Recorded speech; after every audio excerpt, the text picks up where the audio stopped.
Bonjour tout le monde, c'est Sabatier. On se trouve pour une nouvelle vidéo. Aujourd'hui, on va faire la présentation de ma collection de mangas. One Punch Man, bien sûr.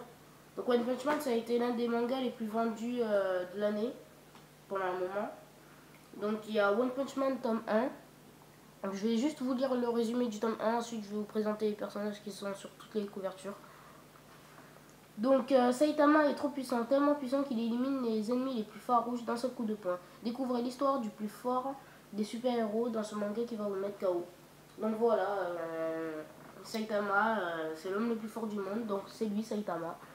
Donc on voit qu'il vient de buter dernièrement un monstre, a carrément un trou dans l'estomac, dans le ventre. Et on voit aussi que ce qui est marrant, c'est qu'il a un sac de courgettes, donc il venait d'entrer faire ses courses en fait. Il était en train de faire ses courses. Il avait fini plutôt. Enfin bref, voilà. Tome 2. Oula, ça blague. Donc voilà, tome 2. Donc tome 2, lui c'est Genos. Donc Genos, lui c'est le disciple de Maître Saitama. C'est un cyborg bien sûr. Ensuite on a le tome 3. Putain mais ça blague. Ensuite on a le tome 3 avec Sonic le Foudroyant, qui est aussi très fort, très rapide, mais il s'est autoproclamé l'ennemi numéro 1 de Saitama, alors qu'en réalité il lui arrive pas du tout à la cheville. C'est juste que comme Saitama est plus fort que lui, ben voilà. Ensuite on a le tome 4 avec Maître Croc d'Argent, qui est aussi l'ami de Maître Saitama. Donc là on peut voir Saitama en train de boire un thé. Ici au fond. Lui il a la posture avec son point de structure fluctuant là. Ensuite on a le tome 5.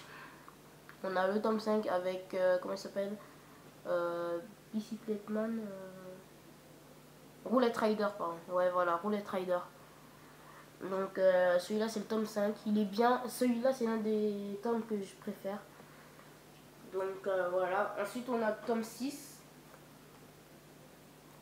avec Prix Prisonnier. Donc bien sûr je vous ai pas dit aussi, Roulette Rider c'est l'ami de Saitama. Il a plein d'amis. Ensuite il y a le tome 6 avec Prix Prisonnier, qui aime les hommes, qui est amoureux des hommes en fait. Il est homo. Donc voilà. Il aime tous les hommes. C'est un héros très puissant. Vraiment très puissant. Ensuite on a le tome 7 avec le Seigneur Boro. Donc le Seigneur Boro c'est l'homme, c'est l'ennemi que Saitama a affronté et qui est le plus puissant. C'est le plus puissant des ennemis que Saitama ait affronté. Mais Saitama n'était pas à fond. Il n'était vraiment pas à fond. Donc ça c'est le tome 7 avec Seigneur Boro. Je vous le conseille. Franchement One Punch Man je vous le conseille vraiment. Ensuite on a le tome 8 avec mince, merde. King, ouais voilà King, en fait il est l'homme le plus fort du monde, mais en vrai ce n'est pas l'homme le plus fort du monde.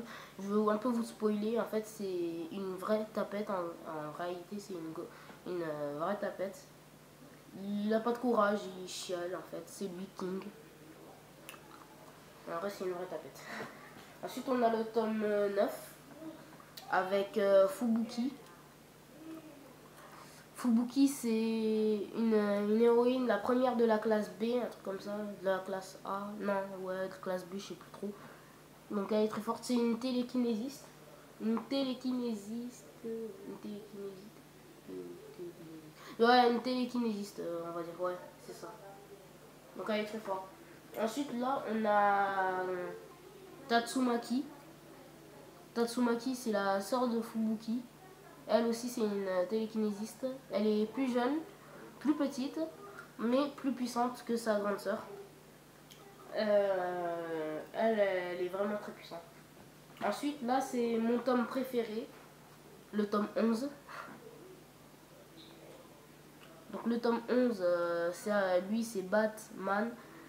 Pas Batman, hein, le héros, l'homme chauve-souris. C'est Batman parce qu'il a une batte ici, là. Il a une batte et là, il est là. Et là, on peut voir Saitama encore à chaque fois en train de se taper l'incruste. Donc il est vraiment très puissant, Batman. Batman. Moi il m'a vraiment étonné. Je savais qu'il était fort, mais aussi fort que ça, je savais pas. Ensuite on a l'un des derniers tomes, le tome 12. Donc on a le tome 12. Le tome 12 c'est avec...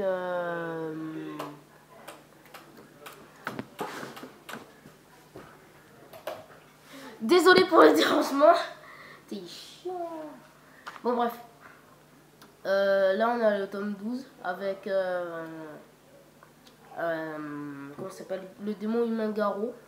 Donc le démon humain Garo c'est le personnage le plus puissant de la série. Parce que en fait, tu as beau lui mettre tous les coups du monde, il crève pas en fait. C'est ça qui est vraiment étonnant. Donc c'est un de mes personnages préférés. Donc regardez.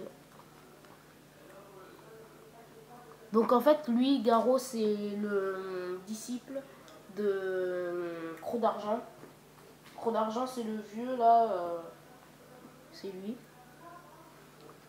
Et lui, c'est son disciple. Il est vraiment très puissant.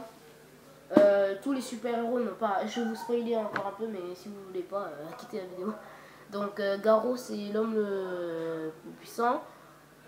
Alors en fait, ce qui s'est passé, c'est que en fait Garo, dans le dojo, en avait marre. Il voulait faire de la vraie baston.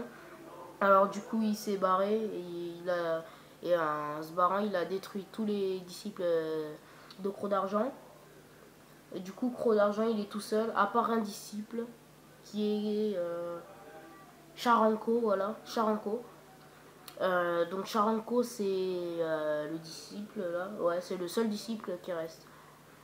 Donc voilà, j'espère que vous avez aimé la vidéo. N'hésitez pas à vous abonner, à mettre un like et à mettre un commentaire, ça fait plaisir. Allez, ciao.